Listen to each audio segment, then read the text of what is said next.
અમદાવાદની શાળાઓને બોમ્બથી ઉડાવવાની ધમકીનું પાકિસ્તાન કનેક્શન ખુલ્યું, મોટો ખુલાસો થયો. શાળાઓને ઉડાવવાનું પાકિસ્તાન કનેક્શન. પાકિસ્તાનથી ધમકીના મેલ આવ્યા હતા. ધમકી અંગે આઈએસઆઈનું ષડયંત્ર. અમદાવાદની શાળામાં ધમકી ભર્યા મેલ મળવાના મામલામાં પાકિસ્તાની કનેક્શન ખુલ્યું છે. બોમ્બની ધમકી આપતા જે ઈમેલ મોકલવામાં આવ્યા તે પાકિસ્તાનથી મોકલાયા હતા. મેલના ઇન્ટરનેટનું આઈપી એડ્રેસ પાકિસ્તાનનું હોવાનું સામે આવ્યું છે. ગુજરાત પોલીસની તપાસમાં મેલનું પાકિસ્તાની કનેક્શન સામે આવ્યું. ચૂંટણીના મતદાનના એક દિવસ પહેલા અમદાવાદની શાળાઓને ધમકી ભર્યો મેલ કરાયો હતો. 6 મેના રોજ શહેરની મોટી શાળાઓને બોમ્બથી ઉડાવી દેવાની ધમકી અપાઈ હતી. અમદાવાદની 28થી વધુ સ્કૂલને બોમ્બથી ઉડાવી દેવાની એક બાદ એક સ્કૂલને ઈમેલ દ્વારા ધમકી મળી હતી. તપાસમાં સામે આવ્યું છે કે આવા મેલ પાછળ પાકિસ્તાનની કુખ્યાત જાસૂસી સંસ્થા આઈએસઆઈની સંડોવણીની શંકા છે. પાકિસ્તાનના ફૈઝલાબાદ આર્મી કેન્ટોનમેન્ટનું લોકેશન હોવાનું ખુલ્યું. ક્રાઇમ બ્રાન્ચે મેલ ક્યાંથી આવ્યો તેનું આઈડી શોધ્યું છે. આ કેસમાં અમદાવાદ ક્રાઇમ બ્રાન્ચે અગાઉ રશિયન ડોમેનનો દાવો કર્યો હતો. ભરૂચની સ્કૂલમાં ગરીબ વિદ્યાર્થીઓ સાથે અન્યાય થતા વાલીઓએ મચાવ્યો હોબાળો. ભરૂચના નેશનલ હાઈવે નંબર 48 પર સ્થિત ઇન્ટરનેશનલ સ્કૂલમાં વિવાદ સર્જાયો. આરટી અંતર્ગત પ્રવેશ મેળવેલા વિદ્યાર્થીઓને એસી વગર અને ડિજિટલ બોર્ડ વગર અભ્યાસ અપાતા વાલીઓએ હોબાળો મચાવ્યો. વાલીઓએ આરોપ લગાવ્યો કે તેમના બાળકો સાથે ભેદભાવપૂર્ણ વલણ દાખવવામાં આવે છે. રોષે ભરાયેલા વાલીઓએ ડીઈઓ કચેરી પર પહોંચી હોબાળો કર્યો. બીજી તરફ શિક્ષણ મંત્રી પ્રફુલ પાનસેરિયાએ આ ઘટનાને લઈ તપાસના આદેશ આપ્યા. તેમણે કહ્યું કે ઘટનાની તલસ્પર્શી તપાસ કર્યા બાદ જવાબદાર શિક્ષકો અને સત્તાધીશો સામે કાર્યવાહી કરાશે. પરંતુ સવાલ એ છે કે આખરે ઇન્ટરનેશનલ સ્કૂલમાં એસી નોન એસીમાં વિદ્યાર્થીઓ અને વાલીઓ સાથે ભેદભાવ કેમ? વણજોયા શુભ મુહૂર્ત. અખાત્રીજે લાખો રૂપિયાના વાહન અને સોનાની થઈ ખરીદી. લોકોએ વણજોયા શુભ મુહૂર્ત. અખાત્રીજે ફૂલ નહીં તો ફૂલની પાંખડી રૂપે સોનાની ખરીદી કરી શુભ મુહૂર્ત સાચવ્યું. આજના દિવસે સોની બજારમાં ચમક જોવા મળી. સુરતમાં અખાત્રીજ નિમિત્તે લોકો સોનાની ખરીદી કરવા સોનાના શોરૂમમાં ઉમટી પડ્યા હતા. સુરતમાં સવારથી જ્વેલર્સ અને શોરૂમમાં ખાસ તૈયારી કરાઈ હતી. જો કે સોનાની કિંમત અને આગામી દિવસમાં લગ્ન સિઝન નહીં હોવાથી સોનાનું બુકિંગ ઓછું થયું છે, પરંતુ આજના દિવસનું મહત્વ હોવાથી વેચાણ વધ્યું. આ બાજુ નવા વાહનોનું પણ ધૂમ વેચાણ થયું. સુરેન્દ્રનગર શહેરના વિઠ્ઠલ પ્રેસ રોડ પર આવેલા તમામ જ્વેલર્સના શોરૂમમાં દાગીનાની ખરીદી કરવા ગ્રાહકોની ભીડ જોવા મળી હતી. ઝાલાવાડમાં અંદાજે 3 કરોડથી વધુ સોનાના દાગીનાનું વેચાણ થયું. તો બીજી બાજુ વઢવાણ રોડ પર આવેલા કારના શોરૂમમાં મોટી સંખ્યામાં ગ્રાહકો નજરે પડ્યા હતા. અંદાજે 100થી વધુ લોકોએ કારની ખરીદી કરી હતી.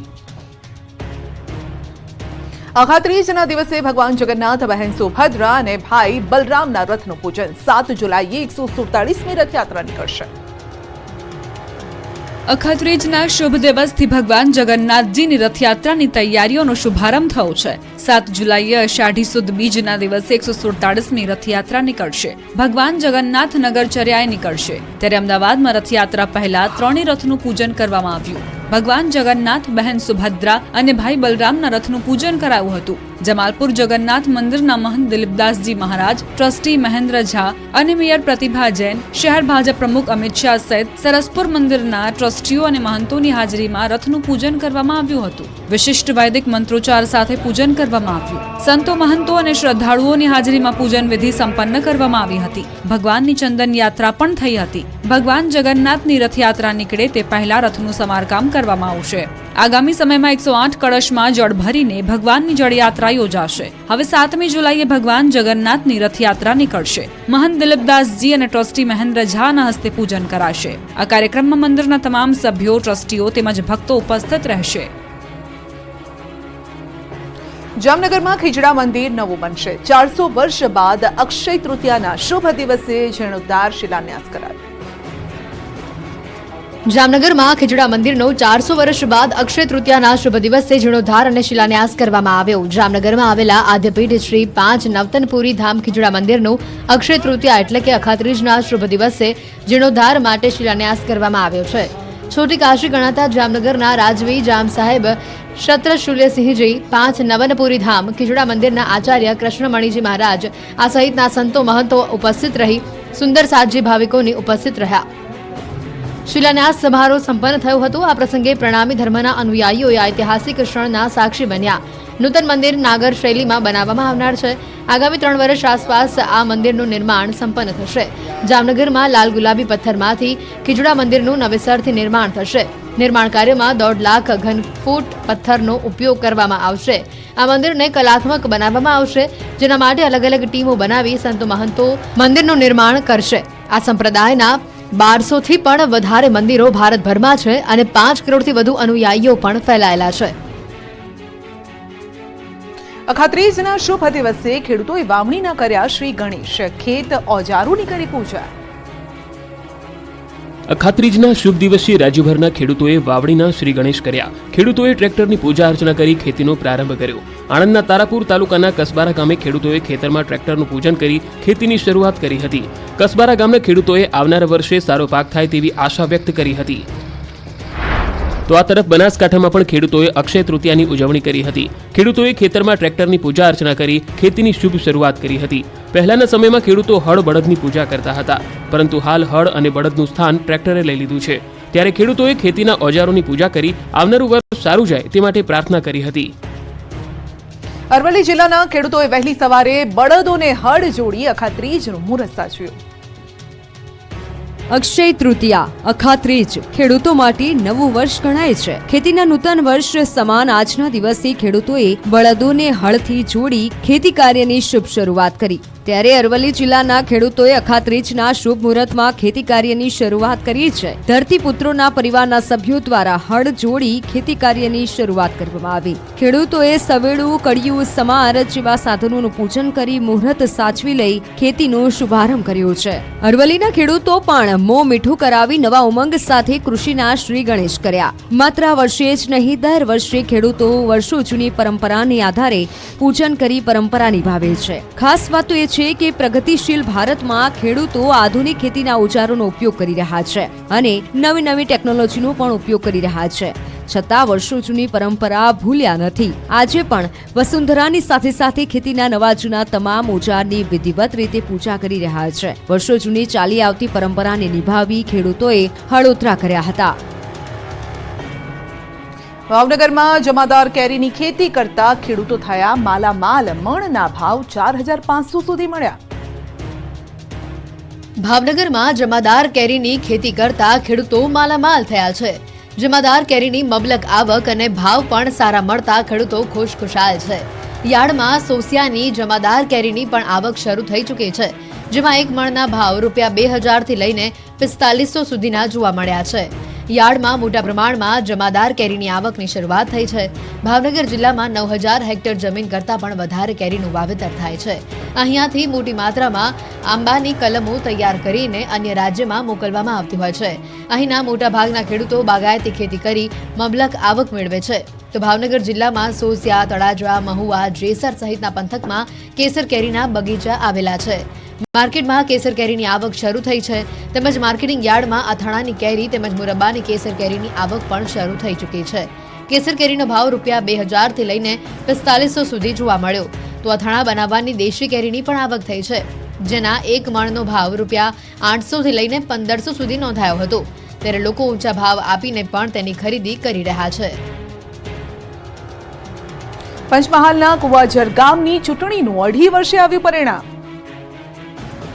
ગ્રામ પંચાયતની ચૂંટણીનું પરિણામ મતદાનના એકાદ મહિનામાં તો આવી જ જાય, પરંતુ ગુજરાતનું એવું ગામ છે જેનું પરિણામ 2.5 વર્ષે આવ્યું. વાત છે પંચમહાલના કુવાઝરની. પંચમહાલના કુવાઝર ગામે 2.5 વર્ષ પહેલા ચૂંટણી યોજાઈ હતી. 2.5 વર્ષ પહેલા યોજાયેલી ચૂંટણી માટે હારેલા ઉમેદવાર સુલેમાનભાઈ દ્વારા પરિણામ બાબતે શંકા જતા રીકાઉન્ટિંગ માટે કોર્ટમાં અરજી કરી હતી. 2.5 વર્ષ પહેલા યોજાયેલી ગ્રામ પંચાયતની ચૂંટણી માટે રીકાઉન્ટિંગ થયું. કુવાઝર ગ્રામ પંચાયતની ચૂંટણીમાં થયેલા મતદાનનું મોરવા હડફ કોર્ટમાં જજ સમક્ષ રીકાઉન્ટિંગ કરાયું. જે તે સમયે સુલેમાનભાઈની 62 મતે પ્રવીણસિંહ ચૌહાણ સામે હાર થઈ હતી. કોર્ટમાં મામલતદાર સહિત ચૂંટણી અધિકારીઓ અને બંને ઉમેદવારની હાજરીમાં મતગણતરી કરાઈ હતી, જેમાં પહેલાના વિજેતા ઉમેદવાર જ ફરી વખત વિજેતા જાહેર થયા છે. મહીસાગરના મતદાન બૂથમાં વાયરલ વિડીયો મુદ્દે થઈ ફરિયાદ. પંચમહાલમાં બૂથ કેપ્ચરિંગની ઘટના બાદ હવે મહીસાગરમાં વોટિંગ કરતા વિડીયો મામલે ફરિયાદ નોંધાઈ છે. ડંખરિયા બૂથમાં વોટિંગ સમયનો વિડીયો વાયરલ થયો હતો. પ્રિતેશ ઠાકોર નામનો યુવક બૂથમાં મોબાઈલ લઈને ગયો હતો. મતદાન કરતો વિડીયો બનાવી વાયરલ કર્યો હતો. ડંખરિયા બૂથ નંબર 156ના પ્રિસાઇડિંગ ઓફિસરે ફરિયાદ નોંધાવી. યુવક સ્ટાફની જાણ બહાર મોબાઈલ મતદાન મથકમાં લઈ ગયો હોવાનો ફરિયાદમાં ઉલ્લેખ કરાયો છે. બાલાસિનોર પોલીસ મથકમાં ફરિયાદ નોંધાતા પોલીસે તપાસ હાથ ધરી. સુરત અને અમદાવાદમાં સીઆઈડી અને આઈટીએ દરોડા પાડી તવાઈ બોલાવી. સુરતમાં આઈટીનું સર્ચ ઓપરેશન બીજા દિવસે પણ યથાવત રહ્યું. 3 સહિત 24 જગ્યા પર સર્ચ ઓપરેશન કરવામાં આવ્યું. 100 કરોડથી વધુ બેનામી વ્યવહારો મળી આવ્યા. ઐશ્વર્યા ગ્રુપ સાથે કોલસાના વ્યવસાય પણ સામેલ. ઉપરાંત કોલસાના મોટા વેપારીઓ એવા એસએન ટ્રેડલિંક, તરણજોત કોગ અને આદર્શ કોલ પર ડીઆઈ વિંગના અધિકારીઓ દ્વારા તપાસ શરૂ કરવામાં આવી હતી. તેઓ પાસેથી કોલસો ખરીદનાર અને વેચનાર વ્યક્તિઓને ત્યાં પણ તપાસ કરવામાં આવી રહી છે. તો રાજ્યભરની આંગડિયા પેઢીઓમાં સીઆઈડીએ તવાઈ બોલાવી. બોગસ એકાઉન્ટ અંગેની ફરિયાદના આધારે તપાસ શરૂ કરી છે. આંગડિયા પેઢીઓના ખોટા વ્યવહારો અંગે દરોડા પાડવામાં આવ્યા. અમદાવાદ, સુરતમાં 11 પેઢીઓ પર સીઆઈડીએ દરોડા પાડ્યા. ભારતીય નાણાંની રોકડ, વિદેશી નાણું, સોના સહિત 15 કરોડથી વધુની રકમ મળી. તમારા ઘરે આવતા દૂધમાં ક્યાં ગટરનું પાણી તો નથી ને? બરોડા ડેરીના દૂધમાં ડેરીનો ડ્રાઈવર ગટરનું પાણી ભેળવતો હોવાનો પર્દાફાશ. બરોડા ડેરીનો દૂધવાનનો ડ્રાઈવર જ ડેરી માટે ઘાતકી સાબિત થયો છે. બરોડા ડેરીના દૂધના ડ્રાઈવરે સફેદ દૂધમાં કાળા કારનામા કર્યાનો પર્દાફાશ થયો છે. દૂધ ચોરીના કૌભાંડની બરોડા ડેરીના સુપ્રિન્ટેન્ડન્ટે સાવલી પોલીસ સ્ટેશનમાં ફરિયાદ નોંધાવતા આખો ભાંડો ફૂટ્યો છે. બરોડા ડેરીનો દૂધવાનનો ડ્રાઈવર દૂધમાં પાણી ભેળવતો હતો. પાણી ભેળવતા રંગે હાથે ઝડપાઈ ગયો છે. 822 લીટર દૂધમાંથી 72 લીટર દૂધ કાઢી લીધું હતું. આ કામ કરતા ગ્રામ્યજનોએ રંગે હાથે ઝડપ્યો હતો. દૂધમાં ગટરનું પાણી ભેળવ્યાનો ગ્રામ્યજનોએ આરોપ લગાવ્યો છે. કરચિયા ગામે ઝડપાયેલા દૂધ ચોરી કૌભાંડને લઈને હાલ તો પોલીસે ફરિયાદ નોંધી વધુ તપાસ તેજ કરી છે. ડ્રાઈવરને પકડ્યા બાદ જ હવે દૂધનું દૂધ અને પાણીનું પાણી થશે. અમદાવાદમાં વટવામાં મહિલાની હત્યા કરનારા પતિ પત્નીને આવ્યો જેલમાં જવાનો વારો. સામાન્ય બાબતે કરી હતી હત્યા. અમદાવાદના વટવામાં મહિલાની હત્યા મુદ્દે પોલીસ તપાસમાં મોટો ધડાકો થયો છે. પોલીસે હત્યા કેસમાં આરોપીની ધરપકડ કરી લીધી છે. જેની પૂછપરછ કરતા સામે આવ્યું છે કે વટવામાં ભાડે રાખેલા શેડને ખાલી કર્યા બાદ ડિપોઝિટ પરત લેવા ગયેલા ભાડુઆત સાથે તકરાર કરી હતી. શેડ માલિકે તલવારથી હુમલો કરતા ભાડુઆતની પત્નીનું મોત થયું હતું. વટવામાં રહેતા નિમેશ રાઠોડે મારુતિ એસ્ટેટ 2 માં આવેલા 236 નંબરના શેડને થોડા મહિનાઓ પહેલા નિર્ભયસિંહ રાઠોડ પાસેથી ભાડે રાખ્યો હતો. જેમાં તેઓ પાઇપનો વેપાર કરતા હતા, જેનું મહિને 8,000 રૂપિયા ભાડું આપતા હતા અને ડિપોઝિટ પેટે 30,000 રૂપિયા રોકડા આપ્યા હતા. જોકે ધંધો બરાબર ચાલતો ન હોય 31મી માર્ચ 2024ના રોજ તેઓએ શેડ ખાલી કરી નાખ્યો હતો. તેઓએ શેડના માલિક નિર્ભયસિંહ પાસે ડિપોઝિટના પૈસા પરત માંગતા પત્ની વિદ્યા રાઠોડ સાથે ગયા હતા. ડિપોઝિટના પૈસાની માંગણી કરતા નિર્ભયસિંહની પત્ની જેનીએ રકઝક કરી હતી અને તે સમયે નિર્ભયસિંહ રાઠોડ દ્વારા તેના ઘરમાં રહેલી તલવાર કાઢી ફરિયાદીની પત્ની વિદ્યાબેન રાઠોડના હાથના અને માથાના ભાગે મારી હતી. અંબાજી મંદિર દર્શન કરવા જવાનો પ્લાન હોય તો દર્શનનો સમય જોઈને જજો. અખાત્રીજના શુભ અવસરથી યાત્રાધામ અંબાજી મંદિરના સમયમાં ફેરફાર કરવામાં આવ્યો છે. પહેલા 2 વખત આરતી થતી હતી. હવે દિવસ દરમિયાન 3 વખત આરતી કરવામાં આવશે. જેમાં બપોરે 12:30 કલાકે પણ આરતી કરવામાં આવશે. સાથે કાળઝાળ ગરમીને લઈ માતાજીને 3 વખત શણગાર કરવામાં આવશે. રાત્રે 9 સુધી મંદિર ખુલ્લું રહેશે. દેવભૂમિ દ્વારકામાં અક્ષય તૃતીયાની વિશેષ ઉજવણી કરવામાં આવી. અક્ષય તૃતીયાના પાવન પર્વ પર ભગવાન દ્વારકાધીશને ઋતુ અનુસાર ચંદનના વાઘાનો વિશેષ શૃંગાર કરવામાં આવ્યો. સતત 2 માસ સુધી દ્વારકાધીશને પરંપરાગત વસ્ત્રને બદલે ઋતુ અનુસાર ઠંડક માટે ચંદનના વાઘા અને પુષ્પ શૃંગાર કરવામાં આવશે. તો શ્રીજીને ઠંડા ભોગ એટલે કે મુરબ્બાનું અથાણું, કેરી અને અન્ય સામગ્રીથી બનાવેલ ગરમાળું, શ્રીખંડ, ખારી મગની દાળ, ચણાની મીઠી દાળ આ પ્રકારના 56 ભોગ અર્પણ કરવામાં આવશે. ઊંઝામાંથી ઝડપાઈ નકલી વરિયાળી. મહેસાણા ફૂડ વિભાગે પાડ્યા દરોડા. અંદાજે 11,850 કિલો શંકાસ્પદ જથ્થો જપ્ત કરાયો છે. 14 કિલો લીલો કલર પણ જપ્ત કરાયો છે. 11 લાખથી વધુનો જથ્થો ફૂડ વિભાગે જપ્ત કર્યો. બનાસકાંઠાના મુડેથા ગામના ગોગાપુરામાં લગ્ન મંડપમાં આગ લાગી હતી. પ્રસંગ દરમિયાન ફટાકડા ફોડતા સમયે આ આગ લાગી. લગ્ન મંડપમાં અચાનક આગથી અફરાતફરી મચી ગઈ. સ્થાનિકોએ પાણીનો મારો ચલાવીને આગ પર કાબુ મેળવ્યો. લોકોની સમય સૂચકતાના કારણે મોટી જાનહાનિ ટળી છે. સમય સૂચકતા વાપરી લોકો મંડપની બહાર નીકળી જતા મોટી જાનહાનિ ટળી. દેવી પૂજકના ઘરે બાંધેલો મંડપ આગમાં બળીને ખાખ થઈ ગયો. ડાકોર ટેમ્પલ કમિટીના ટ્રસ્ટી માટેનું કોકડું ગુંચવાયું. ટ્રસ્ટીની નિમણૂક માટેની સેશન્સ કોર્ટમાં હતી સુનાવણી અને કોર્ટે 20 દિવસ બાદ 30 મેના રોજની આપી છે મુદત. અને ડાકોર ટેમ્પલ કમિટીમાં 4 ટ્રસ્ટીઓ અને 1 ચેરમેનનો વહીવટ છે. હાલ કમિટીમાં 1 ચેરમેન અને 3 ટ્રસ્ટી છે. એક ટ્રસ્ટી માટે 16 લોકોએ નોંધાવી હતી દાવેદારી. એક દાવેદારી પાછી ખેંચાતા હવે 15 દાવેદારો છે મેદાને. 15 દાવેદારોમાં બિઝનેસમેન સહિત રાજકીય આગેવાનો પણ મેદાને છે. નવસારીમાં યોજાયેલા જૈન સમાજના 207 તપસ્વીઓના પારણા કાર્યક્રમમાં ભાજપ ગુજરાત પ્રદેશ પ્રમુખ CR પાટીલ હાજર રહ્યા. જિલ્લા ભાજપ પ્રમુખ ભૂરાલાલ શાહના પત્ની અને પૌત્રીને CR પાટીલે મગનું પાણી પીવડાવી પારણા કરાવ્યા. ઉપરાંત 13 મહિનાથી તપ કરતા અન્ય તપસ્વીઓના પણ પારણા કરાવ્યા. આ પ્રસંગે CR પાટીલે આચાર્ય વિજય પ્રબોધચંદ્ર સુરીશ્વરજી મહારાજના આશીર્વાદ લીધા.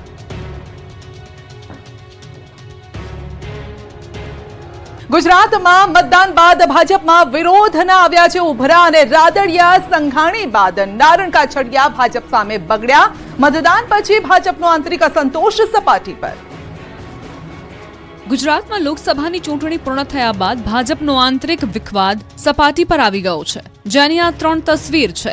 ગુરુવારે રાદડિયા દિલીપ સંઘાણી બાદ શુક્રવારે અમરેલીના પૂર્વ સાંસદ ભાજપના નેતા નારણ કાછડિયાએ ઉભરો ઠાલવ્યો. ભાજપમાં રીતસરનો ભડકો થયો છે. ભાજપે કરેલા ભરતી મેળાથી ભાજપના જ અનેક નેતાઓ અને કાર્યકર્તાઓ નારાજ થયા છે. લોકસભાની ચૂંટણીમાં તેની અસર પણ જોવા મળી હતી. ત્યારે હવે લોકસભાની ચૂંટણી પત્યા પછી ભાજપના દિગ્ગજ નેતા નારણ કાછડિયાની નારાજગી સામે આવી. અમરેલી લોકસભા બેઠક પર ભાજપના ઉમેદવારની પસંદગીને લઈ બળાપો ઠાલવતા કહ્યું હતું કે પાર્ટીએ જે સિલેક્શન કર્યું છે તે અમરેલીની 23 લાખની વસ્તી અને 17.5 લાખ મતદારોનો દ્રોહ કર્યો છે. કહ્યું જે થેન્ક યુ ન બોલી શકે એવી વ્યક્તિને પાર્ટીએ ટિકિટ આપી. આ સિવાય પણ કાછડિયાએ ભાજપના કાર્યક્રમમાં 2020 અંદાજમાં પોતાની જ પાર્ટીને ઘેરી હતી. તો નારણ કાછડિયાએ ગુજરાતના નેતૃત્વ પર સવાલ ઉઠાવી ભાજપમાં ચાલતા ભરતી મેળા મુદ્દે પ્રહાર કરતા કહ્યું કે કોંગ્રેસ અને આપમાંથી કાર્યકરો સવારે આવે અને સાંજે હોદ્દો મળી જાય છે. બીજે દિવસે કેબિનેટના મંત્રીના પદ મળી જાય, સંગઠનના પદ મળી જાય, ધારાસભ્યની ટિકિટો મળી જાય. તો અમરેલી બાદ જૂનાગઢ ભાજપમાં પણ આંતરિક કલહ. જૂનાગઢમાં માણાવદરનું રાજકારણ ફરી ગરમાયું છે. પેટા ચૂંટણીના ભાજપના ઉમેદવાર અરવિંદ લાડાણીનો આરોપ છે. પ્રદેશ ભાજપ સંગઠન અને પ્રદેશ ભાજપ પ્રમુખને લખ્યો છે પત્ર. પૂર્વ કેબિનેટ મંત્રી જવાહર ચાવડા અને તેમના પરિવાર પર આક્ષેપ લગાવ્યો. પક્ષ વિરોધી પ્રવૃત્તિઓ કરતા હોવાના અરવિંદ લાડાણીના આરોપ છે અને માણાવદર પેટા ચૂંટણીમાં ભાજપને નુકસાન પહોંચાડવાનો પ્રયાસ થયાનો દાવો કરાયો છે. જવાહર ચાવડાના દીકરા અને તેમની પત્ની સામે પણ આક્ષેપ છે. વેપારી આગેવાનોની બેઠકમાં કોંગ્રેસને મત આપવા હાંકલ કર્યાનો દાવો. મેંદરડા વિસ્તારમાં બૂથ પર ચૂંટણી દરમિયાન કોંગ્રેસનો પ્રચાર કર્યાનો દાવો કર્યો છે અને હજુ 2 દિવસ પહેલા કોંગ્રેસના ઉમેદવારે ફેર મતદાનની માંગ કરી છે.